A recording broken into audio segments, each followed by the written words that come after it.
Welcome back, book besties, to a brand new month, and we've officially hit halfway through the year, and that is a little while to think about, honestly. Today's video is a proper reset vlog, the first of its kind. I think each month I want to do these reset videos where I include a little bit of everything, what has happened this month, what I've been reading, what I want to read the following month, maybe doing some bookish things sometimes, and show you some insights as to what is going on with me. So today we're going to be tackling a lot of those things. It's going to be a bigger one, I think, since this is the introduction.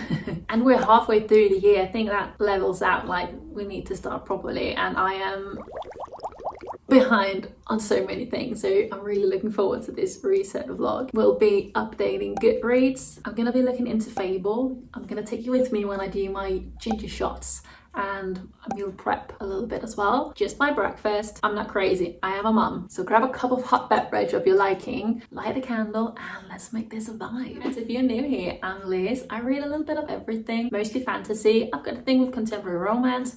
You know, it is the summertime, and in general, just the kind of books that curl around your heart and stay there forever. This reset is a mix of messy and magical. We've got stats, we've got surprises, and I'm going on vacation and I need to bring some books, and you guys are gonna help me. Oh, and also I'm listening to The Wishing Game at the moment. I thought I'd finish it, I didn't, but I've got feelings about it already and I need to share them. So let's dive into it. Let's start with what I actually read this June, and I feel like there were some great books this month and also a little meh.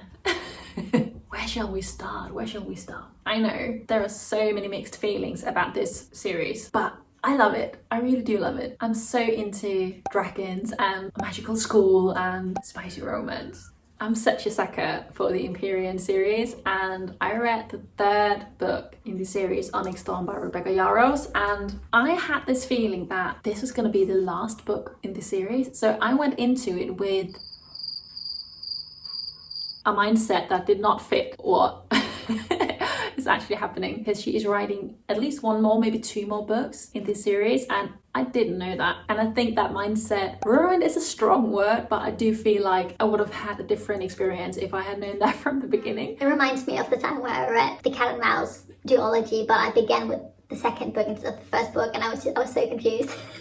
Because I just had this experience with Onyx Storm. I'm like, by the way, I feel like everyone knows this series, so I'm not going to be talking about Violet and Satan and introducing what the story is. You all know. I mean, it's not a bad book at all. I love her writing style. I know so many people hate it, but I find her hilarious. I do love it. But with that said, I did feel like the pacing was quite slow in this one. I don't know if it was just my mindset that created all of the problems, because I was like, we all know Satan got issues, like the ending of the second book. I mean, they gotta deal with some shit, and I just thought that they would solve it since it was the last book, but it wasn't. So I did feel like the pacing was a bit slow. You know what? I'm gonna take that back. Not that the pacing was slow. I stand by that, but I take back that I feel like maybe it's my mindset that had ruined it. They stepped around the issue for so long. And honestly, they didn't solve it at all. The ending of this one, well, I didn't see it coming, because Violet, she's lost her memory. Satan is gone. I mean, the fourth one, she's gonna be looking for him, obviously. And I don't really know how I feel about that ending, especially because I feel like this book was slow. I've said it 10 times now, maybe even more, but it dragged on for too long. Like, the issues weren't really the main issues, and there wasn't any subplots that truly could explain why the main issue should be dragging so much, and that was a bit disappointing. But that said, I do love Rebecca Yarros' writing style, so I still gulped it in me. The first book I devoured, and I was so freaking hyped up about it. The second book, exactly the same. The third one, I'm a bit like,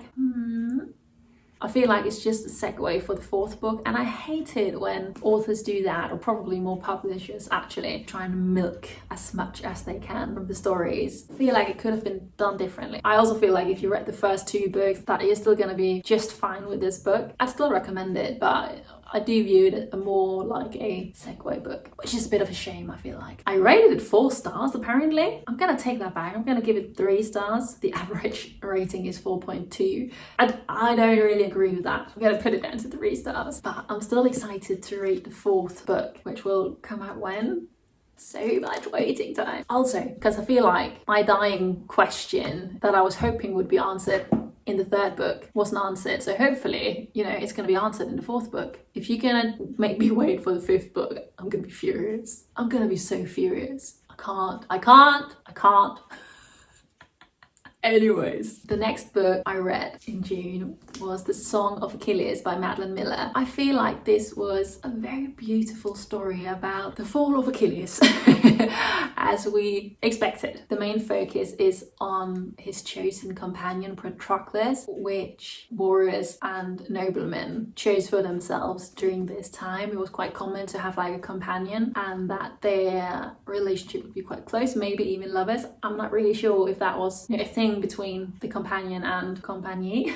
I don't know. I mean, we all know that the Greeks were more free when it came to the gender of their lovers that they chose. But Madeline Miller is retelling this story and is quite emphasizing that it was more than just a physical part of it, that it was a true companion, it was a life partner. And this book truly shows that. I have got some issues with it as well. I found the beginning, like the first 100 pages or so, amazing. I loved them. I could not stop reading. And then the middle got a bit dragged out as well. Maybe that's the theme of the month. And the ending was a little bit meh. Let's take it from the top. I feel like the writing is, it's good. It's also very Greek, and maybe that's just me being obnoxious or something, I don't know. Because I think that's why the pacing and the story drags out a little bit. It covers absolutely everything from their birth to their death. And even though they don't grow old together, I don't think that's a spoiler. We hear about absolutely everything. And as Greek mythology stories are told, it is quite a lot of telling. He did this, he did that. And that got especially worse when they got to the war, like the war that takes 10 years. That's like quite a big amount of the book. It's something like this. That is just them waiting to truly fight the battle that they are fighting, with Achilles just postponing the prophecy that he knows and Patroclus knows, and that was a bit of a shame, I feel like. I also have some issues with a lot of their decisions, but the main one is actually one that Patroclus makes, and maybe I'm just questioning Miller, maybe I just don't get it. So please explain it to me if you do, because Achilles and Patroclus, they take each other as lovers and they don't really want to be with women at all. And then there's a round coming. I can feel it.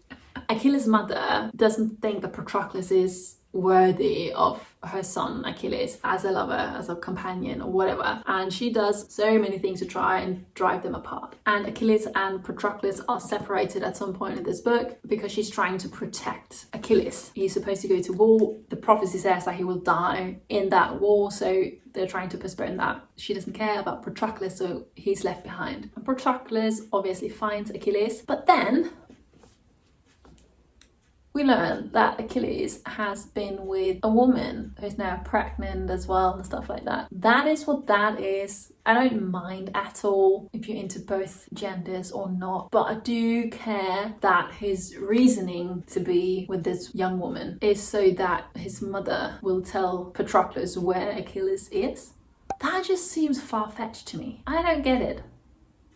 I really do not get it. It is what it is. That's not my main issue actually, but it leads to more things. And obviously Patroclus is sad about it. He gets a little bit jealous, obviously. Then she gets jealous as well because she's actually in love with Achilles and wants him to be her husband and rule their kingdom together and stuff like that. Young and naive. But then she acts out in the worst way. Achilles is so gentle sometimes and so harsh at other times. And here he's just like, I don't want anything to do with her. Do what you must to keep her honor of sorts. But I don't give a damn about the child. We can get married, but she has to go away so that they know it's not a bastard. Stuff like that. The babe is also taken away because Achilles' mom is a goddess and goddesses are a bit mad. So she wants to raise the child with her because she didn't get to do that with Achilles. And also the last day before they leave for war, this pregnant woman lures Patroclus into her room for whatever reason, because she's mad and I don't think she's really thought it through, and tries to make a scene that if he leaves, she will tell everyone that he had lain with her and that she was unwilling. But then she just gets upset and she gets sad and she starts crying, and even though she's done all of these bad things, Patroclus is showing his big heart and comforts her, and then somehow they end up doing it. And I don't get it. He doesn't even like her. I just don't. I just don't get it. Why?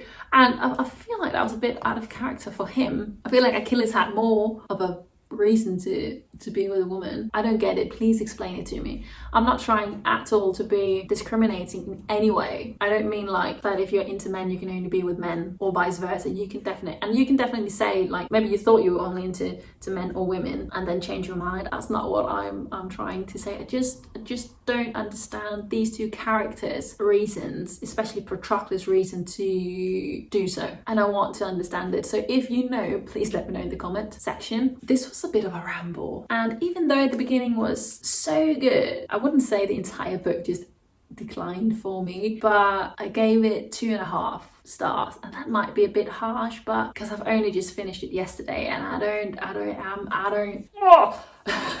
I'm not that big of a fan. It started so good, but yeah, 2.5 stars. I'm still so glad that I read it. The third book that I read this month is a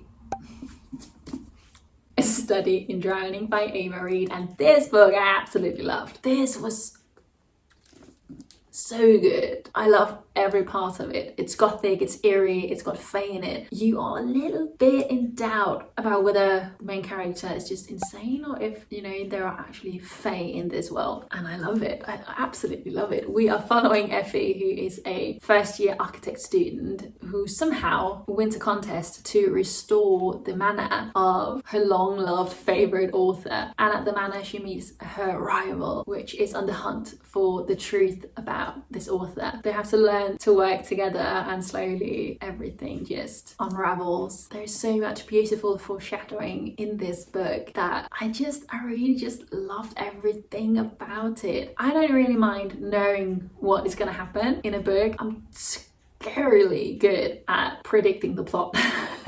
It's so much more important how it is done, how the writing is pulling everything together, and it is so beautifully, almost poetically, achingly written, and I would absolutely recommend this to everyone. I feel like everyone should read it. It feels like a classic. The writing it's just like a classic, but it is a fantasy as well. It's so beautiful. I loved it so much. And I rated this 4 stars, maybe even 4.5 on Fable. We'll get to that because I switch a little bit between Goodreads and Fable. And on Goodreads you can only do whole stars, and on Fable you can do 1/4 and stuff like that. Between 4 and 4.5 stars, and it is absolutely worth it. And this month I also listened to 2.5 audiobooks, and the first one was Divine Rivals. I've made a whole video about Divine Rivals, so I think you know what my feelings are about that one. It was the book that converted me to love listening to audiobooks, so it will have a special place in my heart forever, and I really enjoyed it. I really did. I might have rated it higher than I did if I had read the book instead of listening to it, because I was skeptical when I first started listening to it and just weeding out in my garden. But the narration was so good. We're following Iris, who is trying to find her brother. He has left to partake in the war that is happening all around her, and she hasn't heard from him, and she gets nervous and she needs to know. And while also losing her mother, and she's got nothing left, you know, in her everyday life, she also doesn't get the promotion at work that she really wants. That is sort of the catalyst of her decision to become a war journalist. But while all of this is happening, her rival, Roman, at work, you know, they're bickering, and it's a rivals to lovers for sure. He gets nervous when she's not there, and his father wants him to marry some cold-hearted bimbo.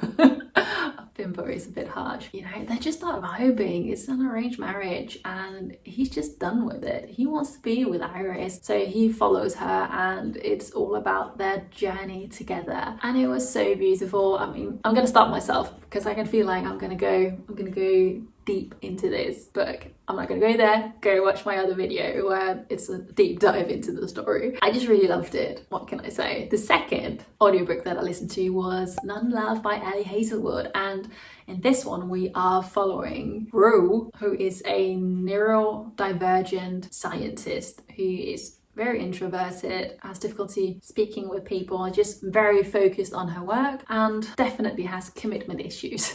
For sure. And she goes on this hookup date with Eli where nothing happens because her drunken brother gets there and he wants some answers, and you know, it's just the vibe is not happening. And then the next day Eli walks into her workplace because he is one of the people who's taking over the company, and the company is owned by one of her friends, and so we have got the perfect workplace drama romance, and I was so into it. I read Bride last year by Ali Hazelwood as well, and I did not think I was into vampire werewolf stories anymore, but she converted me. I did not think that I was into contemporary romance even, especially workplace sort of romance either, but I'm into it, and I think I gave it 3.5 stars. I hated the narration of it. I feel like the male narrator was quite good, but the female narrator, oh my gosh, she was annoying. She was so annoying. I would still recommend it. I would probably read it instead of listening to it. She was so annoying, the female narrator.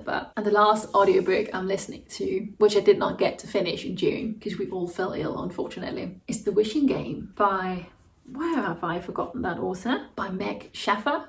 Not Schaefer, there's 2 F's in it. Schaffer. Meg Schaffer? Maybe. And that is such a cute story. I feel like the female narrator is awful again. She's got so much desperation in her voice, and I feel like she's always on the verge of crying. But the story is so beautiful. We are following Lucy, who just really wants to become a foster mom to a sweet little child, but she hasn't got the means to do so. She's told it will never happen, that she will never be able to adopt this cute little boy. She gets the opportunity to maybe change her entire world, to go to Clock Island, where the famous author has written a book and made a contest that whoever wins this book gets to do with whatever they want with it. If they win, they can publish it, they can sell it, they can do whatever they want. And for Lucy's sake, that means being able to adopt a cute little boy and become a mom. And it's just a sweet story. Have you read it? Please leave a comment below. I can't wait to finish it. She's finally at the island, and there's this sort of grumpy British man in it as well that we follow, Hugo, which definitely has got issues as well. And I think I know where that is going. I'm quite excited about it. So anyways, this took a lot longer than I thought it would. I just really love to talk about books. But we need to move on. Serious face. We need to move on because it's just about lunchtime now. I'm gonna bring you into the kitchen where we will make some ginger shots and meal prep my breakfast for the week. Let's do it.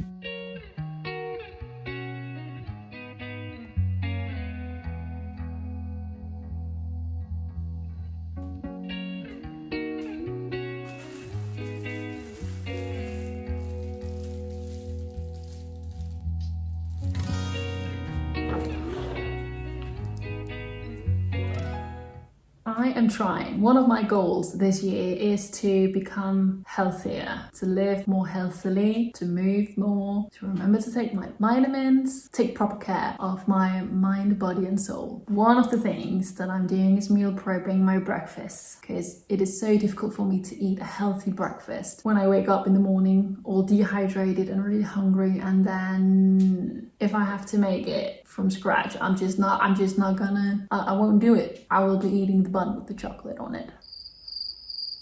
And that is not healthy. So I try and meal prep my breakfast. And I've got PCOS and stuff like that, so sometimes I feel like it's quite strict. So in order to relieve me of that burden of making decisions, good decisions, I make this overnight chia oatmeal thing. There are no oats in it at all, so I don't really know what to call it actually. It consists of 3 things: chia seeds, coconut milk and vanilla. That's it. Whisk it all together, pop it in the fridge, and I've got around 5 meals in that. Anyways, I'm rambling on. Let's do the dang thing. I'm gonna show you. Oh.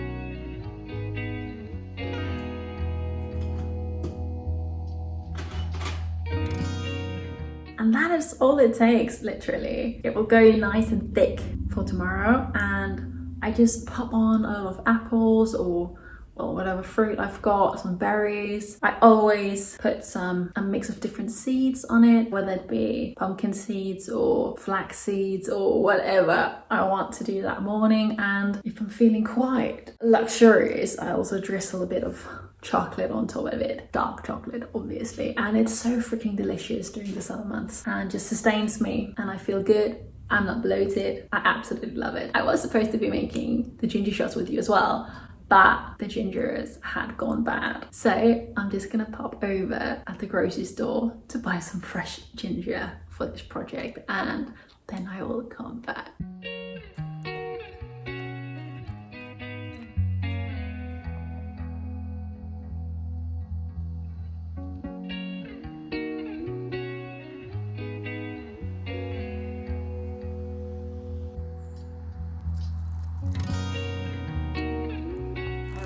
Back, I got the ginger, so let's make the ginger shots as well.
That's it, guys. The ginger shots are done. I love putting them in these tiny juice shot glasses. The portion I've made, there's juice enough for 2 weeks, just about 12 days. They usually never last that long. I drink at least one a day. My husband usually goes out into the kitchen and naps one as well, approximately a week. The recipe I'm following is the one from Reid. Oh my god, I'm girl crushing so hard on her at the moment. I even stole her idea with these tiny shots glass. It's just amazing, these cute juice flasks, and it's just so good to know that I will get my power shot of vitamins each morning. Let's have a taste. So good, so good.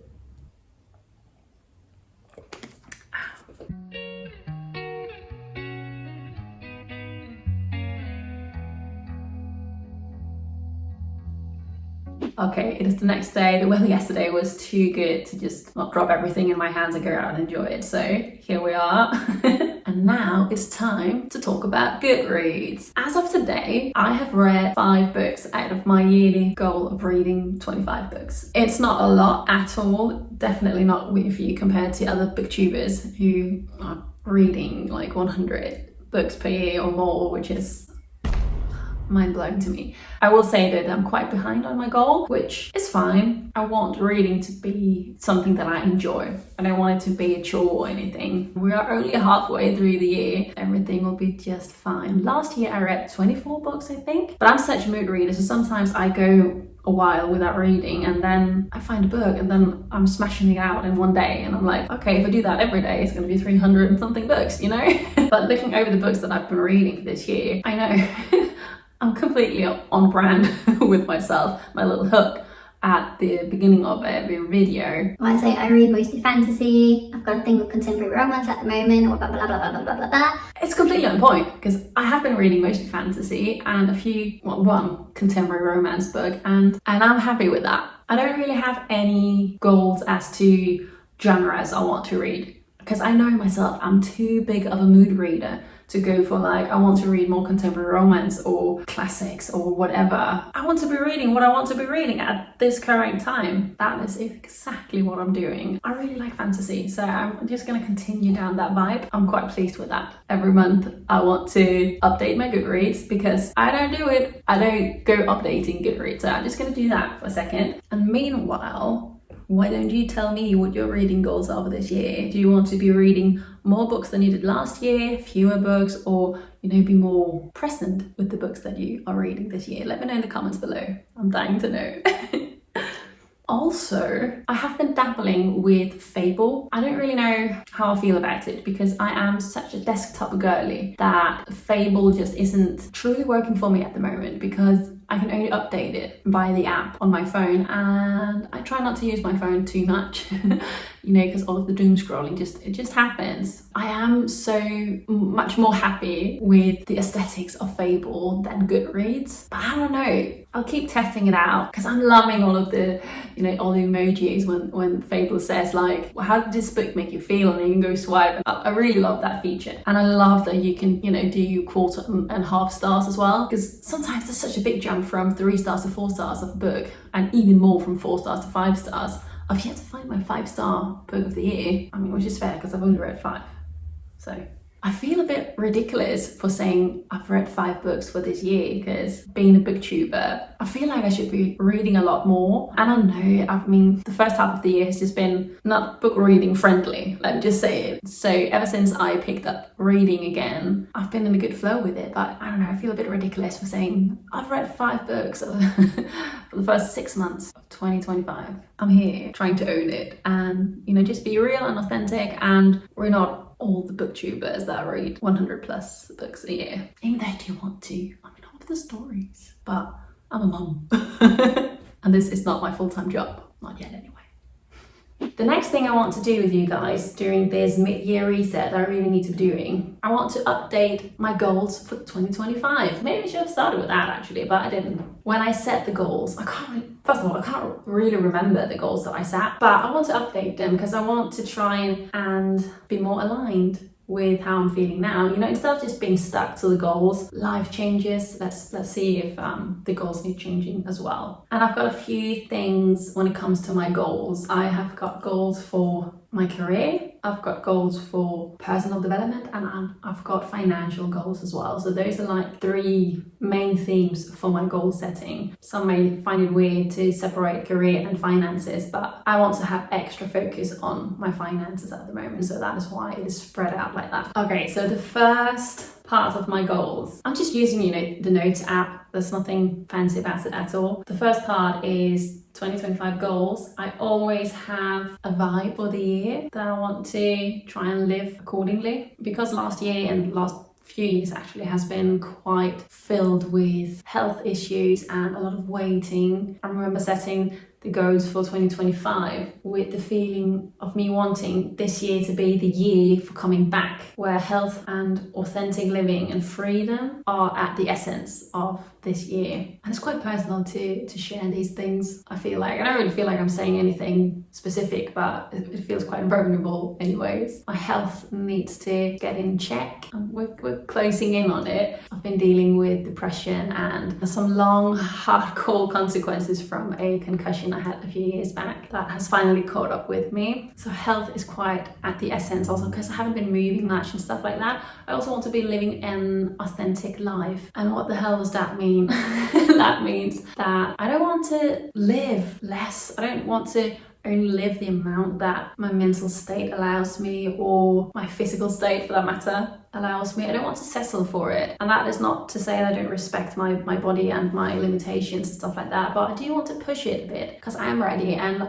it's been too long of time of me just not moving. So I've been feeling locked in for so long, being on sick benefits and stuff like that, that's quite constraining. So I'm trying to break free of that and, get control over my own life. I also say I want to take up space. I want to dream big and just go for it. I feel like that's quite still aligned with my wishes for the second half of the year. And then I say do the work and trust the process. I'm not only capable of more than I think, I'm also worthy of so much more. Oh my gosh, I was in a state of mind when I wrote these things down. I've got nothing more to add to that. Trust thyself. My career goals at the moment, let's start there. I really want to make BookTube my full-time job. I feel like it is very suitable to me. That means I'm going into, my coming back to YouTube with a different mindset than I was the first time. And we'll see how long it will take me or if I get completely butchered. I don't know, naivety or whatever. But I've got this dream to live full-time as a booktuber. I remember when I was a kid, my mum was part of this book club. That book club was physical books being sent to you. And I remember just standing there one day and looking at that book and was like, my mum is paying whatever amount of money to be part of this book club. Some people are living off of this. And I was just like, I couldn't fathom it. I was so like, that's a dream. And then I sort of forgot about it. It didn't even come to mind when I started my BookTube December 2023. I just feel like I keep coming back to books. I keep actually wanting to talk about books, and I'm trying to become just 1% better with each video that I am making. In order to do so, post one video on YouTube every single week, and so far that has been going very well. It has been a bit tight sometimes. I need to plan better, but I'm playing around, filming and editing and reading and coming up with strategies and ideas. Just it takes so much longer than anyone thinks. I'm still learning.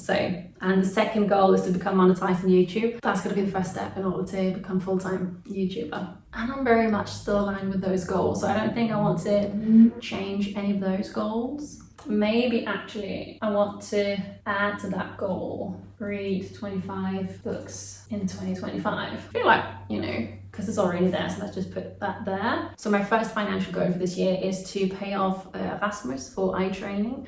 And Rasmus is my partner. Due to my head trauma years ago, I don't really know what the English translation of it is, but my eyes have difficulty cooperating. So whenever I focus, they can't really do it.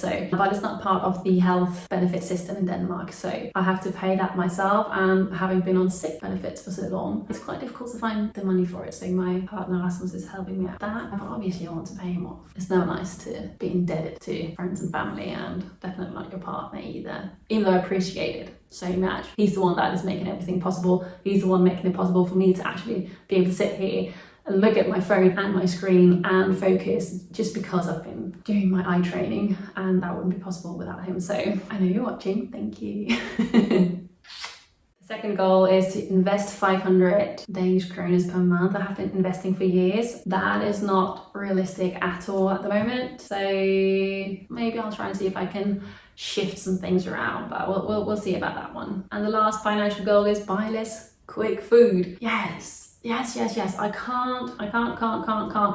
I spend too much money on random quick food because I get overwhelmed and suddenly I'm really hungry, and then I can't be bothered to make my salad and stuff like that.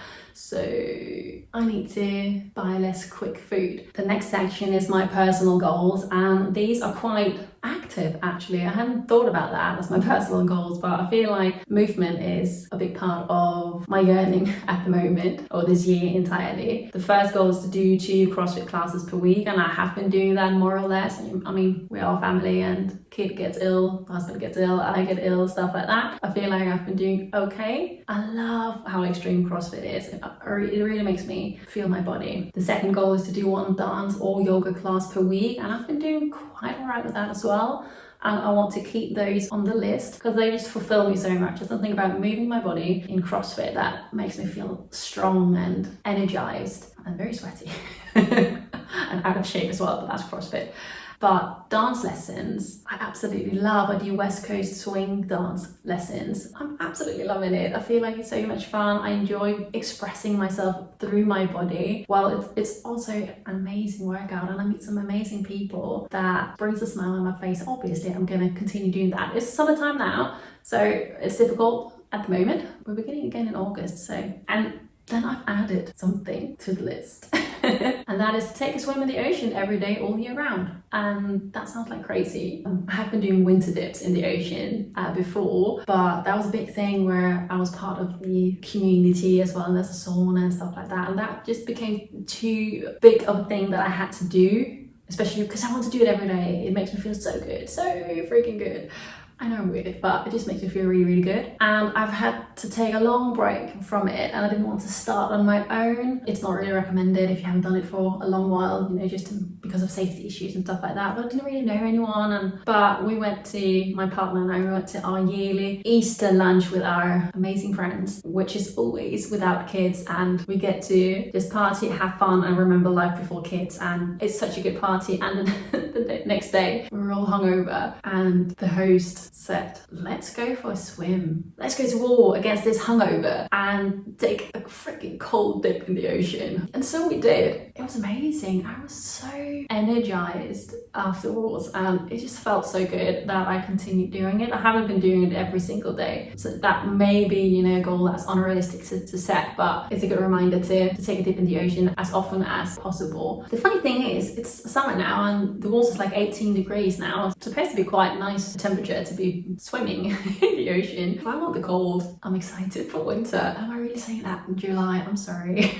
But yeah, I feel like most of my goals are actually quite aligned with where I'm at now. Okay, I really like doing that part of the video. Let me know if you're into these sort of things as well, because I would love to share these regularly on my channel. So if that's something you would like to see, give this video a thumbs up. That was quite personal to share all of these things, but we gotta be courageous sometimes, don't we?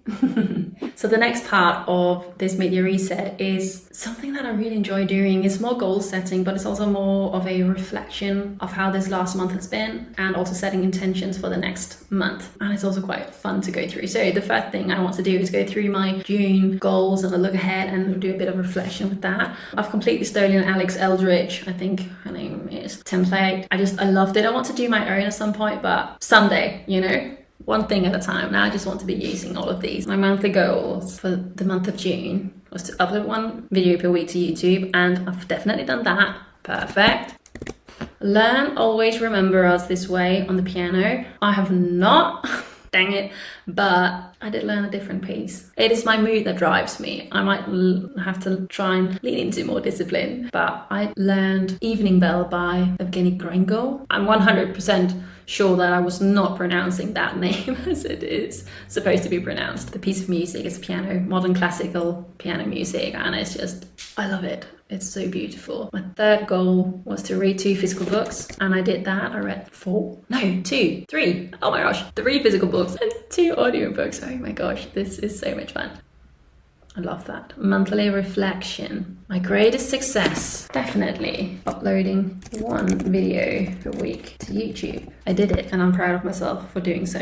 Something I learned. What did I learn? I learned that I am capable of pushing myself and reaching my goals. A value I lived was living authentically, because I did that as well. My best TV show, I've just begun rewatching Buffy the Vampire Slayer. The song, oh, I had a beautiful song, Faithful One by Leah McFall. She sings beautifully. And I tried singing that song. I'm not there yet. I need to practice more. Best memory. You know what? This is my thing. I don't have to be my best one thing. I'm gonna write down both. End of season, summer party with, I'm sorry, I've got the hiccups, with my choir and wine tasting with the buddies. Gone rogue. Oh, I love that. That's been a good month. Okay, let's go Q3 and fill out July. I want to keep up with my YouTube game, so upload 1 video per week to YouTube. Then I want to redecorate the guest room next to the kitchen, because it has never been done. It looks exactly as it did in the 60s, and I'm not here for it. And we are pausing.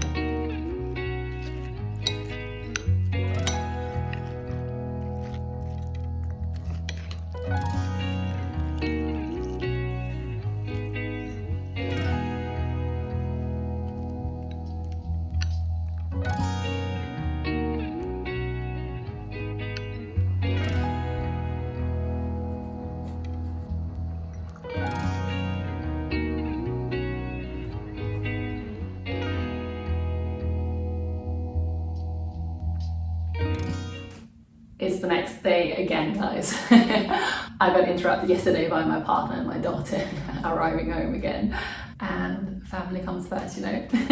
And no, I'm not wearing makeup, and yes, I'm in the same outfit as yesterday. We are currently in a heat wave, crazy heat wave. It's not even 11 o'clock yet, and it's more than 30 degrees today, and it's going to be more than 35 here in Denmark, which is bonkers. And there's going to be a thunderstorm around 6-7 o'clock tonight. That's the Danish weather in a nutshell. Yesterday we left off quite abruptly making goals for July. I just want to finish that up before continuing to my TBR. So let's get back into it, guys. Okay, so yesterday we got through 2 out of 3 goals for July, and the first one, mandatory upload 1 video per week to YouTube, redecorate the guest room next to the kitchen.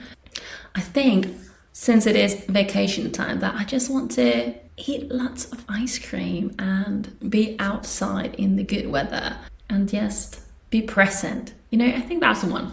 Be present with my family. All goals doesn't have to be, you know, productive and measurable and stuff like that. So then I always do this mini visualization of the month ahead. What is my best case scenario for this month in July? I think that would be to manage being consistent in uploading to YouTube still, even though it's vacation time, and making beautiful summer memories with my family. I think that is beautiful. My daughter's 3 years old, so it's going to be the first summer where we might make some lasting memories with her. At least she can maybe remember next year and stuff like that.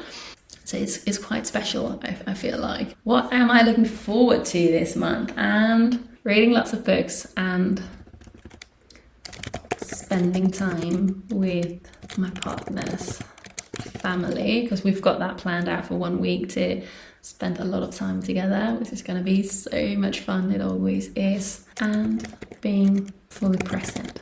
I think that's it.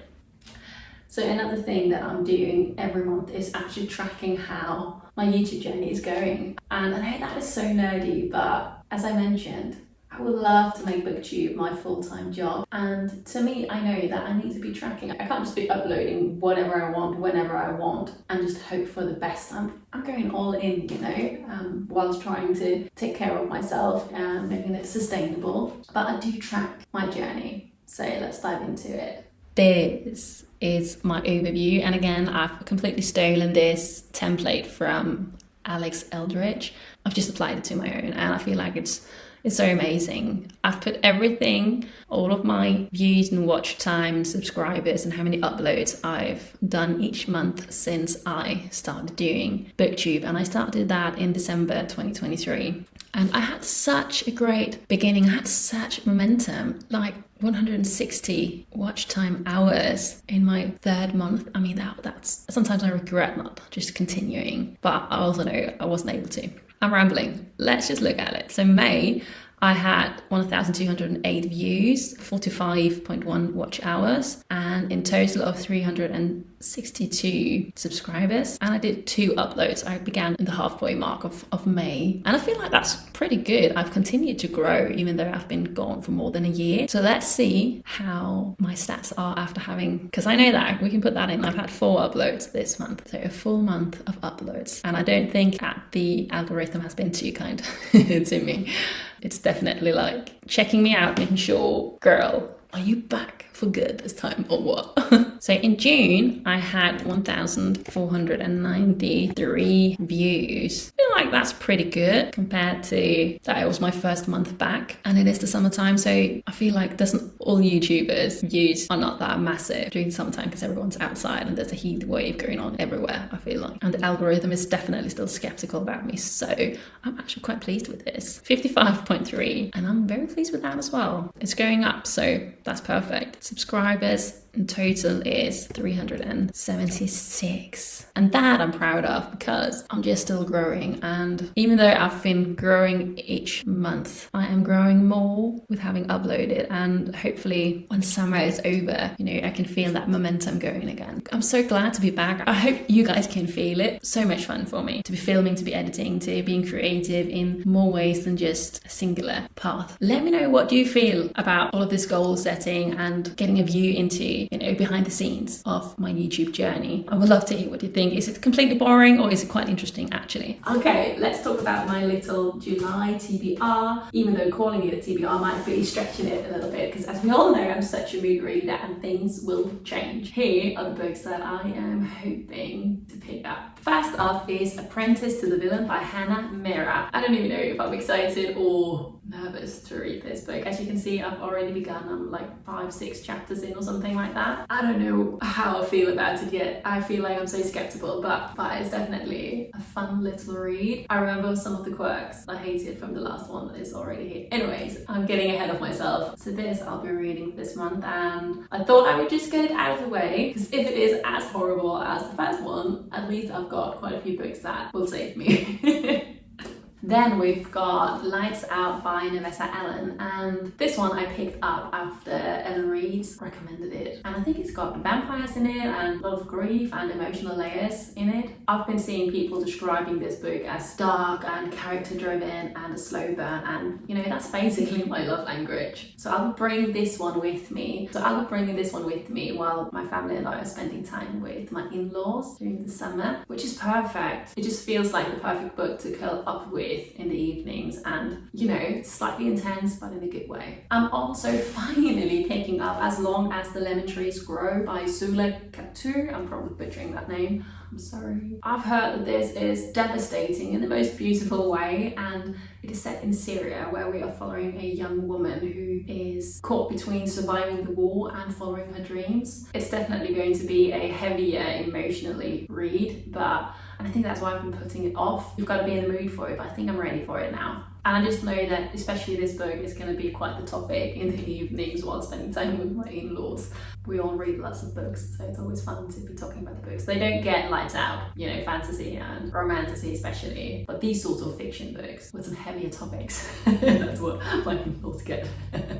Then I'll also be listening to a few audiobooks. I'm already listening to The Wishing Game, which I'm only missing 4 hours of something, so I'm going to be finishing that this week. And then I'm also finally going to be picking up Emily Wyer's Encyclopedia of Fairies, which by Heather Fawcett or something.